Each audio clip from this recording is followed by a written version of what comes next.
Welcome to the Milan Edit 2026. I'm here with a stunning architect whose architecture is less about construction, more about excavation. And by excavation, I don't mean literal excavation. It is about memory, it's about history, it's about layers of how we inhabit a space. Lina Ghotmeh. Hi, Lina. Hi. So good to see you and meet Good you to see here you too. today Thank you so in much. this beautiful sunny Milan today. Yeah.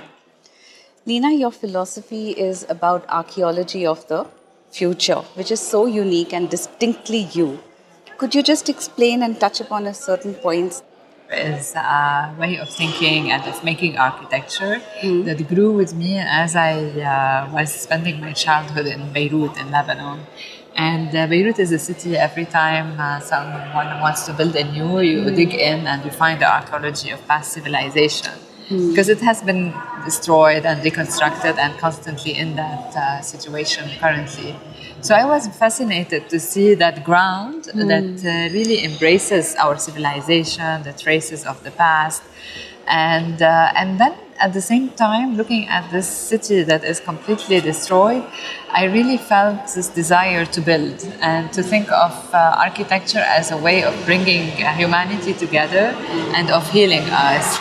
So I was always looking towards the future, and that's where the idea of an archaeology of the future is born, where architecture becomes an act of really understanding the place, the environment where one has to build, and then projecting that into the future, into some extraordinary experience that is yet to come, which is the joy of discovering a space or a new construction. So it's really a research process where I look at the layers of the history of any place and emerge an architecture where you feel as if there is a deep sense of humanity, there's a deep sense of memory and of existence of any space. How lovely. Your work also, when I've seen your work, and there is a deep amount of stillness and intimacy in that. Yeah. How do you stay rooted to your design in fast-paced cities? Like, how do you manage to still hold on to that philosophy? I think because I don't know, maybe it's also again comes back to this desire to bring peace, yeah, to anchor ourselves in actually what matters and to this strength, but still this feeling of peace that you could find in architecture or in spaces around us. You know, it's with time that I realized that as well, that I realized that there is a sense of stillness, and you read it very nicely actually. Like sometimes when I did the Hermes manufacture, for example, it's a place that is part of the landscape. There are those arches that are all made of brick, and you feel like it's kind of a grounding you, and there's a feeling of landscape. It's also this idea of belonging to earth, to the ground. The same in Beirut with the Tower of Stone Garden. It's despite the craziness of the city, all what's happening, the transformation, it's about being anchored, rooted in the place. And I think also because the question of identity is one that is very much, at the heart of our civilizations, especially, in the Middle East or where I'm coming from, where you're always constantly questioning about memory, about what's, how do we keep our identity, but also how do we keep the dignity to the people and their belonging to the ground, and preserve the culture and the heritage that we and all have. Right? And it's something really I felt very strongly when I visited actually India as well, because I was in Kerala and then I went to Delhi, Jaipur, and you see all those historical monuments and the ruined and this amazing civilization that is there. And you feel the importance of this identity and this kind of rootedness, although they're in ruin today, but they are so important to preserve and to really understand the expanse and the richness of this culture that had existed. And India is so diverse. I think 100 to 100 kilometers, things just change. The culture changes completely. How we dress, what we eat. Yes, so every community needs to preserve that, and that's very important for architects to actually get into.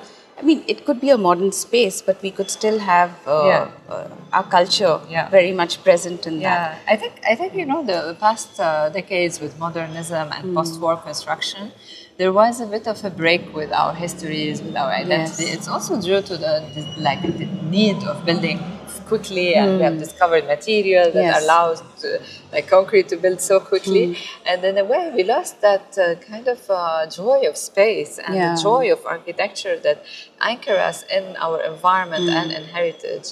And as you see, like all the ancient monuments, when you go visit, you feel a sense of care, and then you feel also a respect to the space. So it's very important also in contemporary architecture that you feel that care, and that's why I really care for craft, because it feels like it's a way also to keep that attachment to the surrounding, to architecture, to your heritage, and to build that sense of care to your environment as well. How lovely. Now, this brings me to a point. You've written a lovely book about lighting, light, windows to light, right? What prompted you to write a book about light? And you've even treated that book very differently. You've treated it differently. It's not in a chronological order the way it goes. So what is it that you want your readers to take away from it or understand? So this book about light is also a reflection on this notion of archaeology and research that I'm driving in my practice, but it's really dedicated to the notion of light. And it was an occasion actually with Zumtobel, who produces light, but also with Lars Müller publishers to do this book. So I thought when they came to ask me a book about light, I was thinking what is light? And I'm really interested to understand really the meaning of light and to transform this book into a book of inspiration, where you start understanding light through different cultures and not only through the Western gaze of what is light, but really understanding cultural mythologies or understandings about that notion. Understanding, light as a material that is at the heart of our civilization. We looked at also microbiota. We looked at phytoplankton that really produce light, and that this light is so essential for the life of our seas. And how light is really at the source also of all the life. And from moving to the understanding that is very multiple of the question of light, both historically, maybe also looking at the skies and all the planets, and astronomically, and also maybe mythologically, we saw that we actually moved so much in our civilization in understanding light and of course producing light as an electricity, but yet at the same time there are places in the world where they are living without any light. And after the crisis in Beirut, all the city was plunging in darkness, and this is maybe half of the planet that doesn't have access to electricity, to light. And that also asks the question of excess, where at some point in some parts of our planet we are overusing this resource, and other parts where you don't even have access to resources. And this is a bit the anthology of this book. Very interesting, really. Your projects are so deeply intimate, right? When you walk through a space, what is it that you want a person to feel? And is it a certain emotion when they walk through the spaces that you've created? When I'm designing, and also with my team, I always tell them it's not about an object that we are creating. We have to imagine ourselves in those spaces. We have to imagine the people moving and using our spaces. So it's about empathy, really. It's about how we will experience that space and what we will feel, and maybe what potentials it can open. Because my idea is not to dictate what you feel in a space or that I design, but also open up potentials, open up possibilities of really interaction, but also emotion in a certain environment. And here, for example, this idea of doing an installation Yeah, I in was such a going to short ask you time, about this lovely yeah. pink labyrinth that you've Exactly. created. So it's on one side, it's about the slow time. You know, we are in Milan, everything is moving fast, Yes. and the world is moving fast at that moment. So it's a labyrinth that allows you to take the time really, and sometimes find another route and not the right route, and sit. So you see some already people sitting here Yes. and then enjoying their time. And as you move on, you have this idea of the slow time, really. And at the same time, it's all full of color. It kind of cocoons you in a moment of life and of color. And actually, now I'm thinking, like, you know, when I visited India, there were one day Colours, amazing color, and there was this wedding I remember, and they went out of this courtyard, and they were full of color, and it felt so joyful in a context where sometimes you have so many disparities happening. And I think, like, in this time, you need this color, you need this, you know, this kind of reach for life and for beauty vibrancy. and for vibrancy, Yes. absolutely. And so you walk in, and sometimes you discover a library or you discover a cafe or And so an those activation. little nice, cute cushions that you can just they plonk on. sit and maybe sleep sometime here. So That's a good idea. yeah. And then you have a conference area for people to also have a talk. So it's really allowing a place for people and for them to feel the sense of comfort where they can actually feel embraced and cared for. Oh, lovely.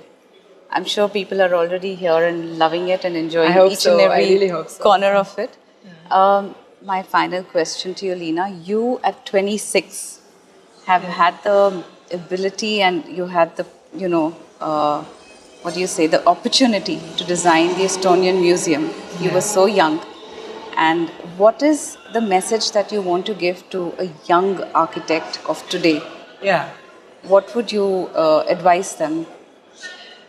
I think for young architects today, I think you have to first have keep the capacity to dream, to really To dream. Yeah, to be optimistic and always look at the challenges as opportunities, because this is architecture too. You are always gonna face challenges. It's about manifesting actually the challenges of our world in a space that reaches for positivity and optimism. So you have to keep that perseverance to be holding on our physical space and architecture as a way of really allowing people to be here, to interact with one another, and to build and to do things with a lot of empathy. With a lot of empathy. That's one word that I've heard you repeat a few times. So I think that's that is your probably. key I don't word. know. Yes, lovely. Lina, thank you so Thank much you for so taking much. time Thank and you. coming and Thank you. talking to us. Thank you.